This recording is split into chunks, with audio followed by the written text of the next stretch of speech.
Welcome to Rizvi's e-learning channel. Good morning classes. This is Baby Sanam. Welcome to the IHRM classes.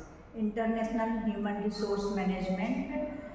ये जो subject है ये 4th semester का है और 3rd पेपर है ये। इसका कोड है KMBN HR05। आप लोगों ने HR03 टैलेंट HR एनालिटिक्स पढ़ चुके हैं। Performance and reward management HR04 है एंड आज आपको पढ़ना है इंटरनेशनल HRM। इंटरनेशनल HRM में अभी हम रिवीजन कर दे रहे हैं कि फर्स्ट यूनिट में आपको कौन कौन से टॉपिक पढ़ने हैं। सबसे पहला टॉपिक है इंटरनेशनल ह्यूमन रिसोर्स मैनेजमेंट क्या होता है, इसके क्या ओवरव्यूज़ हैं। इसमें development leading to international HRM, फिर है prospective and international HRM, role and distinguish activities, organisational structure and HRM and international human resource planning. तो वन बाय वन हम चीज़ों को डिस्कस करेंगे। सबसे पहले हम पढ़ते हैं इंटरनेशनल ह्यूमन रिसोर्स HRM क्या होता है। इंटरनेशनल ह्यूमन रिसोर्स HRM आज आपका ये नया टॉपिक है। यूनिट फर्स्ट IHRM, इसका फुल फॉर्म है इंटरनेशनल ह्यूमन रिसोर्स HRM। ठीक है, व्हाट इज IHRM? सबसे पहले हम क्या देखते हैं, what is IHRM। Clear?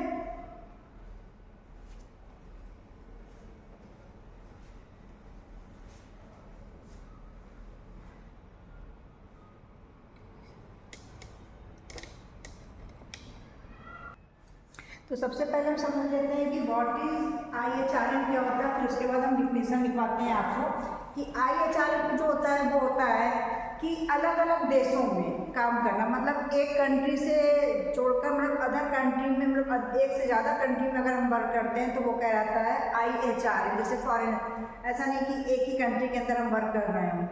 Domestic level क्या होता है कि मतलब वो एक ही बॉर्डर लाइन पे वर्क करता है, वो एक ही कंट्री में वर्क करता है, वो अदर कंट्री में वर्क नहीं करता। ये कई सारे बॉर्डर लाइन पे वर्क करते हैं।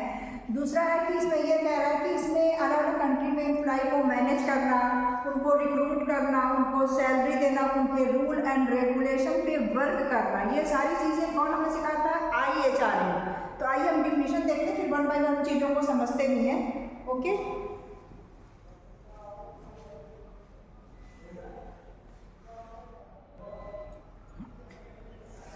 डिफिनेशन कह रहा है कि IHRM is the process of managing people in multinational companies और global business environment. It means कि इंटरनेशनल HRM का जो मीन्स होता है वो होता है मल्टीनेशनल कंपनीज या ग्लोबल बिजनेस इन्वायरमेंट में लोगों को मैनेज करना, कैसे मैनेज किया जाता है। ठीक है, फिर कह रहा unlike domestic HRM which operate with in a single national boundaries. Means ये कह रहा है जैसे कि डोमेस्टिक HRM में अगर वर्क हम कर रहे हैं तो वो सिर्फ क्या करता है, एक सिंगल नेशनल बाउंड्रीज के अंदर वर्क करता है। मीन्स कि एक ही कंट्री में वर्क करता है, उसकी जो लिमिट होती है वो एक कंट्री के अंदर ही होती है, वो अदर कंट्री के अंदर नहीं होती है। वहीं पर IHRM involves managing a more complex, diverse and geographically disappeared workforce. It means कि IHRM ज़्यादा मतलब बहुत कॉम्प्लेक्स होता है, डाइवर्स होता है, जियोग्राफिकल होता है और बहुत स्प्रेड फैला हुआ होता है वर्कफोर्स। और उसको क्या करता है, सब चीज़ों को मुझे हैंडल करना होता है, उसको कैसे मैनेज करना है इंटरनेशनल लेवल पे, यही कह रहा है। IHRM में क्या स्कोप है उसको आइए देख लेते हैं।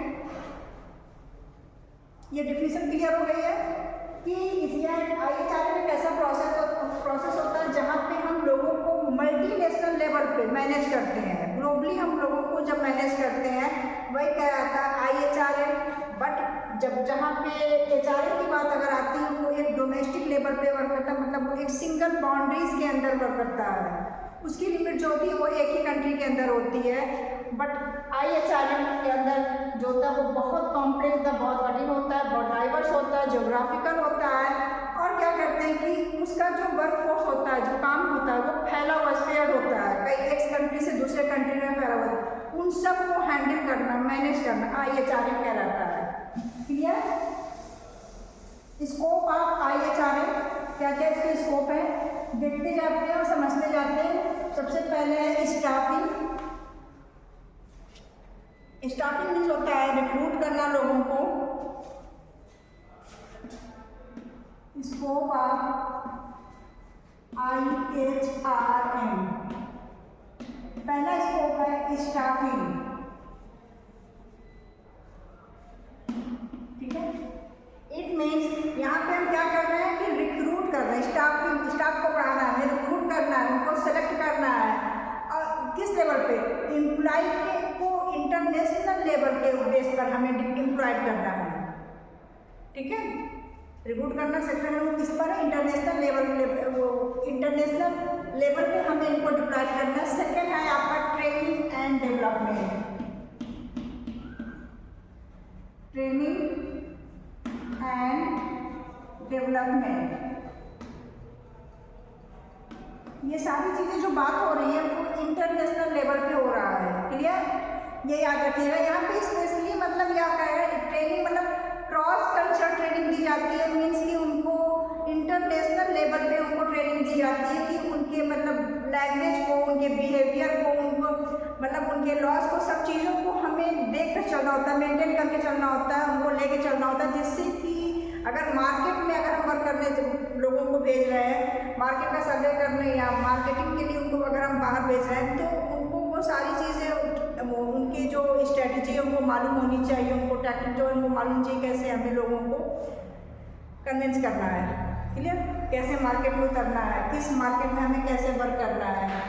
थर्ड टॉपिक आपका आ रहा है कंपनसेशन मैनेजमेंट।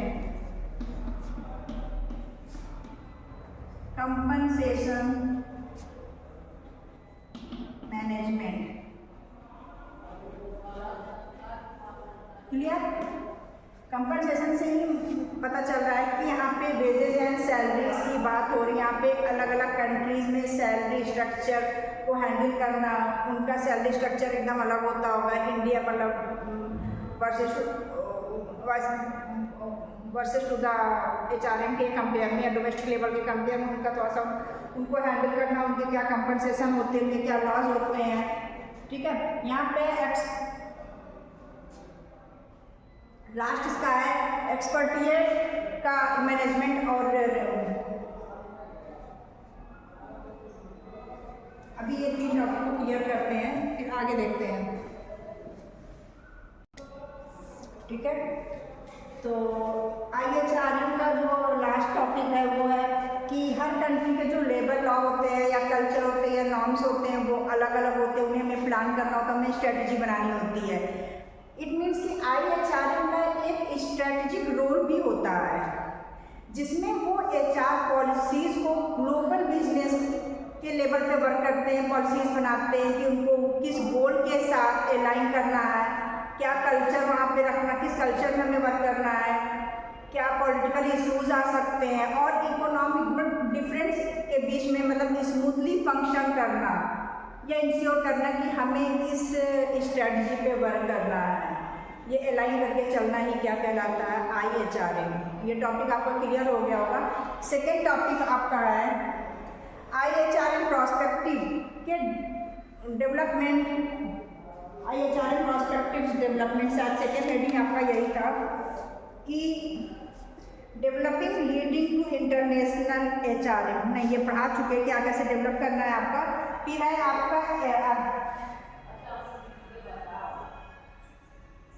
यही है सर, ये developing leading to international HRM prospective. International HRM prospective के अंदर IHRM के क्या क्या प्रोस्पेक्टिव है, कैसे उनको डेवलप करना है, कैसे उनको लीड करना है, ये हम देखते हैं सेकेंड लेक्चर में। क्लियर? आज के लिए बस इतना ही। Thank you. Development leadings to international HRM। IHRM। सबसे पहले मैंने क्या टॉपिक बताया? ठीक है, सबसे पहले है आपका ग्लोबलाइजेशन। फर्स्ट है globalisation.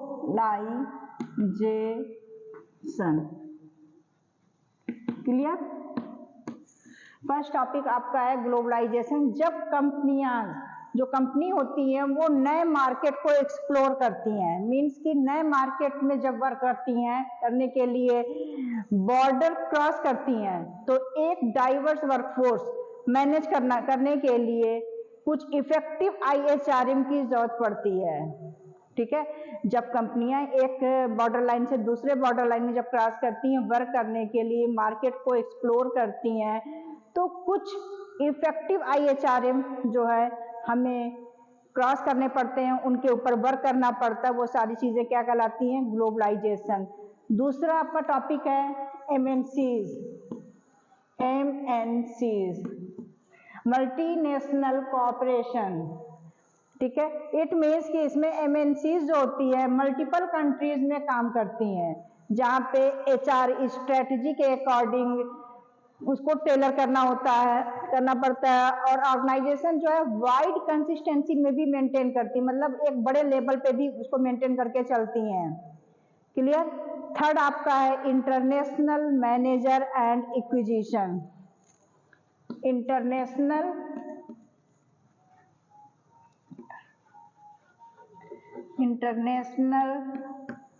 Merger and acquisition. Merger means होता है चीजों को मर्ज करना और उसको एक्विजिशन करना। मतलब जब हम एक कंपनी को खत्म करके अपनी कंपनी को, जैसे मेरी बहुत लॉस में जा रही है, तो हम अपनी कंपनी को क्या करें? मर्ज कर ली दूसरी कंपनी से। एक्विजिशन मीन्स होता है कि वो एक सेकेंड पार्टी आती है, उसको एक्वायर कर लेती है, उसको एक्विजिशन कर लेती है। जैसे अभी आप वोडाफोन VI का नाम सुना होगा। ठीक है, इसने क्या किया? वोडाफोन को, वो आइडिया ने वोडाफोन को मर्ज कर लिया है। और एक्विजिशन में होता है वो मतलब पूरी तरह से उसका मतलब ओनर बन गया है, वो कंपनी का नाम चेंज करके भी उसका वर्क कर सकता है, वो कहलाता है acquisition. Clear? International mergers and acquisition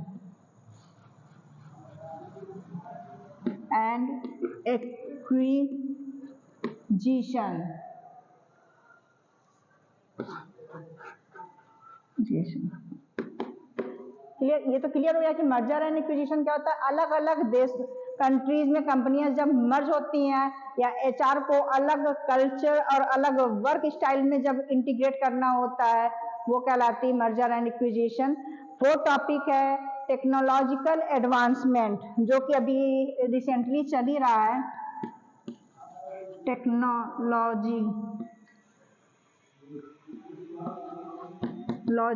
advancement.